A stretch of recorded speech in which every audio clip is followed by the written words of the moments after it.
et des investissements nécessaires pour l'avenir de notre jeunesse. Je vous remercie. Merci. La parole est à Monsieur Pierre Ouzoulias pour le groupe communiste, républicain, citoyen et écologiste. Et pour 5 minutes, chers collègues. Bonjour Pierre.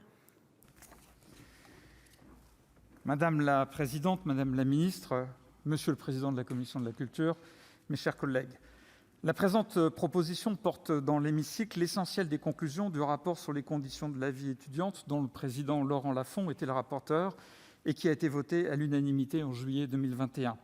Elle est symboliquement co-signée par tous les membres du bureau de la mission d'information et donc par tous les groupes politiques du Sénat, afin de montrer sa continuité avec ce travail collectif et d'exprimer notre accord avec son bilan et ses préconisations. Je remercie le président Laurent Lafon et le groupe de l'Union centriste de nous permettre d'en discuter en l'inscrivant à l'ordre du jour du Sénat. Nul ne peut plus ignorer la profonde dégradation de la condition de vie des étudiants dans notre pays, tant notre pays a été heurté et meurtri par les images de ces jeunes réduits à trouver leur pitance auprès des banques alimentaires. La crise sanitaire n'a été que l'acmé d'une lente déliquescence de leurs moyens de se nourrir, de se loger, de se soigner et finalement d'étudier. Car les politiques publiques mises en œuvre depuis au moins 2 décennies avaient oublié l'essentiel que rappelle justement et très simplement cette proposition. Il n'est pas possible d'apprendre le ventre vide, d'apprendre dans la promiscuité d'un logement trop petit, d'apprendre avec une vue mal corrigée, d'apprendre avec un mal de dents qui n'est pas soigné, d'apprendre avec la peur de perdre son emploi précaire quand il apporte tout le revenu. Les étudiants ne sont pas des cerveaux dans lesquels des connaissances sont déversées et que l'on stimule en donnant l'illusion qu'ils participent à une compétition internationale dont les règles les ignorent. Le classement de Shanghai est moins efficace que le restaurant du cœur pour secourir les étudiants. Notre résolution relève une évidence coupablement négligée. L'accompagnement personnalisé des étudiants dans toute leur activité matérielle est une condition essentielle de leur réussite académique. Notre mission d'information a eu la surprise de constater à ce titre que ce sont souvent les petits établissements éloignés des grandes métropoles qui ont réussi à proposer aux étudiants les dispositifs d'accompagnement les plus efficaces. Ce résultat est obtenu par la mobilisation exceptionnelle de toute leur équipe au service de la réussite des étudiants.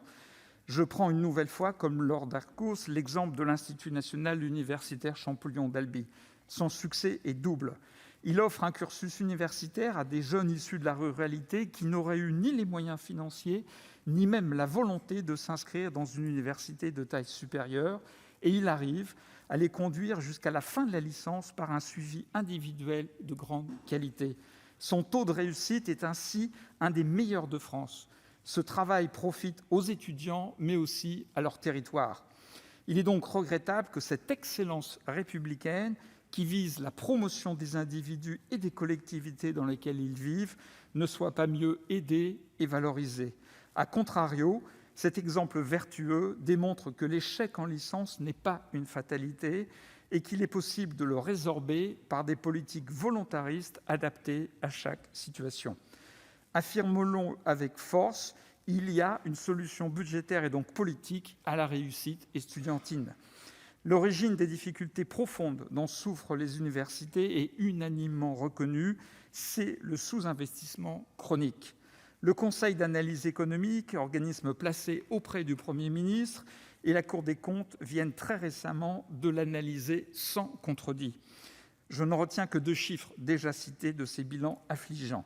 Ainsi, la dépense intérieure par étudiant baisse inexorablement depuis plus de 10 ans et durant la même période, les effectifs étudiants ont augmenté de 20% alors que le nombre d'enseignants diminuait de 2%. Le Conseil d'analyse économique considère que cette dépression budgétaire a des conséquences économiques néfastes sur le marché du travail, la productivité et l'innovation, mais aussi sur la cohésion sociale, car l'université est incapable de corriger les inégalités d'accès à l'enseignement supérieur. Il estime qu'il faudrait consacrer entre 5 et 8 milliards d'euros supplémentaires par an pour remettre à flot le système universitaire. C'est beaucoup d'argent, mais finalement si peu pour donner à notre jeunesse des raisons d'espérer